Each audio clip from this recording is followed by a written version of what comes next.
दोस्तों ये घटना है 24 नवंबर की, जब सुबह 10:30 बजे विष्णु शंकर जैन जामा मस्जिद का सर्वे खत्म करने के बाद मस्जिद से वापस लौट रहे थे। उत्तर प्रदेश के संभल में जामा मस्जिद के सर्वे के दौरान हुए बवाल के बाद एक वीडियो वायरल हुआ। इसमें हिंदू पक्ष के वकील और याचिकाकर्ता विष्णु शंकर जैन दिख रहे हैं। पीछे कुछ लोग और भी है जो नारे लगाते हुए आ रहे हैं। इसमें 4 किरदार सामने आए जो वीडियो में दिख रहे हैं। इसमें मस्जिद से कुछ दूर बने शिव मंदिर के पुजारी सुंदरलाल तिवारी, भारतीय जनता युवा मोर्चा के जिला मंत्री हिमांशु कश्यप, जिला कार्यकारिणी सदस्य सजन श्रीमाली और बीजेपी के सभासद गगन वार्ष्णेय हैं। दरअसल हुआ ये कि हिंदू पक्ष काफी वक्त से संभल के जामा मस्जिद की जगह पहले मंदिर होने का दावा कर रहा है और इसी के चलते 19 नवंबर 2024 को 8 लोग इस मामले को लेकर कोर्ट पहुंचे और एक याचिका दायर की। इन याचिकाकर्ताओं में सुप्रीम कोर्ट के वकील हरिशंकर जैन और उनके बेटे विष्णु शंकर जैन प्रमुख है। हरिशंकर जैन और विष्णु शंकर जैन ही संभल के अलावा काशी, मथुरा, ताजमहल, कुतुब मीनार और गौशाला के मामले को भी देख रहे हैं।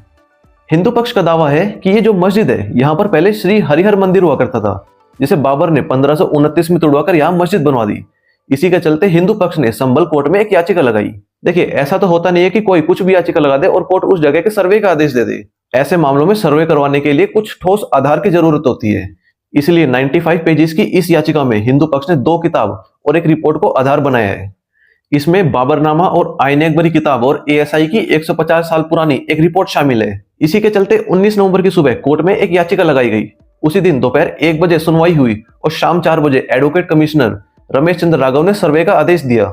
शाम 6 बजे सर्वे टीम के साथ सभी मस्जिद पहुंचे और मुस्लिम पक्ष के साथ एक मीटिंग हुई। इसके बाद टीम ने परिसर का सर्वे किया और 7:30 बजे पहले फेज के सर्वे का काम पूरा हुआ। 19 नवंबर को तो ये सर्वे शांतिपूर्ण तरीके से निपट गया, लेकिन संभल का माहौल तब बिगड़ गया जब 24 नवंबर को सर्वे टीम हिंदू और मुस्लिम पक्ष के साथ दूसरे फेज के सर्वे के लिए मस्जिद पहुंची। अफवाह फैल गई कि सर्वे टीम मस्जिद के अंदर खुदाई कर रही है। इसी दौरान मस्जिद के बाहर खड़ी हुई भीड़ इकट्ठा हुई और लोगों ने पथराव कर दिया। इस घटना में 5 लोग मारे गए और 20 से ज्यादा पुलिस वाले घायल हो गए। पुलिस ने समाजवादी पार्टी के सांसद जिया उर रहमान बर्क समेत 2700 से ज्यादा लोगों पर एफआईआर दर्ज की। लेकिन यहाँ पर यह जानना जरूरी होगा कि यह मामला आखिर शुरू कैसे हुआ। चौधरी चरण सिंह यूनिवर्सिटी के प्रोफेसर और इतिहासकार डॉक्टर विघ्नेश त्यागी कहते हैं कि उन्होंने इतिहास पर एक किताब लिखी है जिसका नाम है युग युगीन। इस किताब में हरिहर मंदिर का जिक्र किया गया है। इस किताब में डॉक्टर विघ्नेश त्यागी लिखते हैं कि पृथ्वीराज चौहान के शासनकाल में 1178 से 1193 तक श्री हरिहर मंदिर रहा।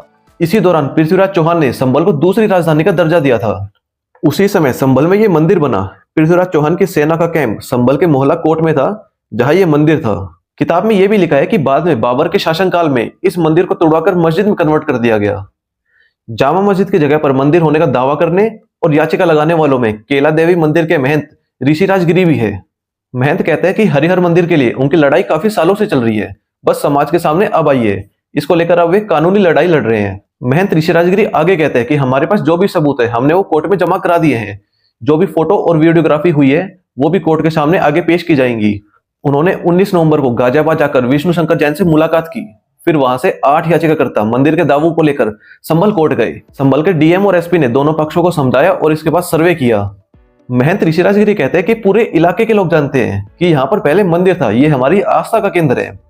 अयोध्या में जब तक राम मंदिर नहीं बना था तब तक लोगों ने पगड़ी नहीं पहनी थी। यहाँ सब शांतिपूर्ण तरीके से कानूनी प्रक्रिया से ही किया जाएगा। कहा जाता है कि बाबर ने अयोध्या का राम मंदिर और संभल का हरिहर मंदिर तोड़कर उस पर मस्जिद बनवाई थी। हमें जो सबूत मिले उससे पता चलता है कि बाबर ने सिर्फ 2 ही मंदिरों में अपनी खास रुचि दिखाई थी। ये कहना है केला देवी मंदिर के महंत ऋषिराज गिरी का। इसके बाद उन किताबों की बात करते हैं जिनके आधार पर कोर्ट में ये याचिका डाली गई और कोर्ट ने सर्वे का आदेश दिया, जिसमें पहली है बाबरनामा। बाबर ने तुर्की भाषा में अपनी आत्मकथा लिखी और एनेट बेवरिज ने इसको ट्रांसलेट किया। बाबरनामा के पेज नंबर 687 पर यह जिक्र है कि बाबर 10 जुलाई 1529 को संभल आया था। हिरदू बेग कुचिन जो हुमायूं का एक सेवक था, उसने 933 हिजरी में संभल में एक मंदिर को मस्जिद में बदल दिया था। ये बाबर के आदेश पर किया गया था। मस्जिद पर मौजूद एक शिलालेख में आज भी इसकी याद दिलाई जाती है। इसके बाद याचिका में जिस दूसरी किताब का जिक्र किया गया है वो है आईने अकबरी। ये किताब अकबर के शासनकाल में फारसी भाषा में अबुल फजल ने लिखी थी। 1589 से 1600 के बीच लिखी गई इस किताब के पेज नंबर 281 में संभल में शिकार करने के लिए कुछ जानवरों का जिक्र किया गया है। इसी पेज पर आगे लिखा है कि संभल शहर में हरिमंडल नामक एक मंदिर है जो एक ब्राह्मण का है, जिसके वंशजों में से 10वां अवतार इसी स्थान पर प्रकट होगा। ये एक प्राचीन स्थान है जो शेख फरीद शकरगंज के उत्तराधिकारी जमाल का विश्राम स्थल है। इसके अलावा कोर्ट में जो याचिका डाली गई है उसमें एएसआई की एक रिपोर्ट को भी आधार बनाया गया है। एएसआई ने 1874 से 1876 के बीच संभल शहर से संबंधित प्राचीन पुरावशेषों के बारे में तत्कालीन महानिदेशक मेजर जनरल अलेक्जेंडर कनिंगम की देखरेख में एक रिपोर्ट बनाई। इस रिपोर्ट को एक किताब के रूप में पब्लिश किया गया था। इसमें 1874 से 1876 के बीच किए गए सर्वेक्षणों के संबंध में पेज नंबर 24 से 27 तक संभल को डिस्क्राइब किया गया है। किताब में लिखा है कि पुराना शहर संभल रोहिलखंड के बिल्कुल बीचों बीच महिष्मत नदी पर बसा है। सतयुग में इसका नाम सबृत या सबरथ और संभलेश्वर बताया जाता है। त्रेता युग में इसे महादगिरी और द्वापर युग में इसे पिंगला कहा जाता था। बाद में इसका वर्तमान नाम संभल या संस्कृत में संभल ग्राम पड़ा। इन रिपोर्ट्स के अलावा हिंदू पक्ष ने अपनी याचिकाओं में कुछ और पॉइंट्स भी ऐड किए, जैसे संभल एक ऐतिहासिक शहर है। हिंदू शास्त्रों में इसकी जड़ें काफी गहरी है। यहाँ पर भगवान विष्णु के एक अवतार कल के अवतार भविष्य में प्रकट होंगे। माना जाता है कि कल की भगवान विष्णु के 10वें और अंतिम अवतार होंगे, जिनका आगमन कलयुग में होना तय है। उनके अवतरण से कलयुग का अंत होगा और एक नए युग की शुरुआत होगी, जिसे सतयुग के नाम से जाना जाएगा। कहा जाता है कि बाबर ने 1526 ईस्वी में भारत पर आक्रमण किया था। इस्लाम की ताकत दिखाने के लिए उसने कई हिंदू मंदिरों को नष्ट करवा दिया था। 1527 से 1528 के बीच हिरदू बेग ने हरिहर मंदिर को आंशिक रूप से ध्वस्त कर दिया था। मुसलमानों ने मंदिर की इमारत पर कब्जा किया और उसे मस्जिद के रूप में इस्तेमाल किया।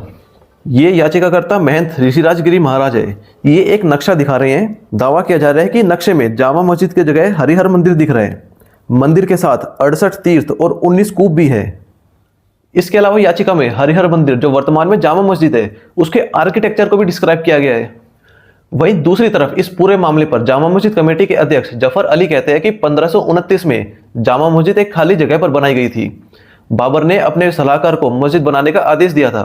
यहाँ पर पहले किसी भी तरह का कोई मंदिर नहीं था। जफर अली का कहना है कि आज़ादी के बाद से इस तरह का कोई भी दावा अदालत में कभी पेश नहीं किया गया। आज़ादी से पहले 1877 और 1879 में जरूर कुछ मामले दायर किए गए थे, लेकिन वो खारिज हुए और फैसला जामा मस्जिद के हक में रहा।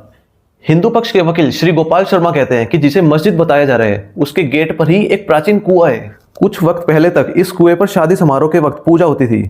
इस मंदिर की प्राचीन मान्यताएं हैं। मुरादाबाद मंडल के सरकारी गैजेट में भी मंदिर तोड़कर मस्जिद बनाने का हवाला दिया गया है।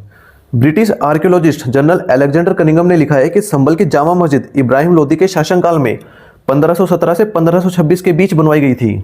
उन्होंने ये भी देखा कि मस्जिद के निर्माण में हिंदू या फिर जैन मंदिरों के स्तंभों का इस्तेमाल किया गया है। ये उस समय एक सामान्य प्रथा थी। यहाँ पर यह स्पष्ट नहीं है कि बाबर ने मस्जिद का निर्माण करवाया या सिर्फ मरम्मत करवाई। आईन अकबरी किताब में भी संभल में भगवान विष्णु के मंदिर का जिक्र है।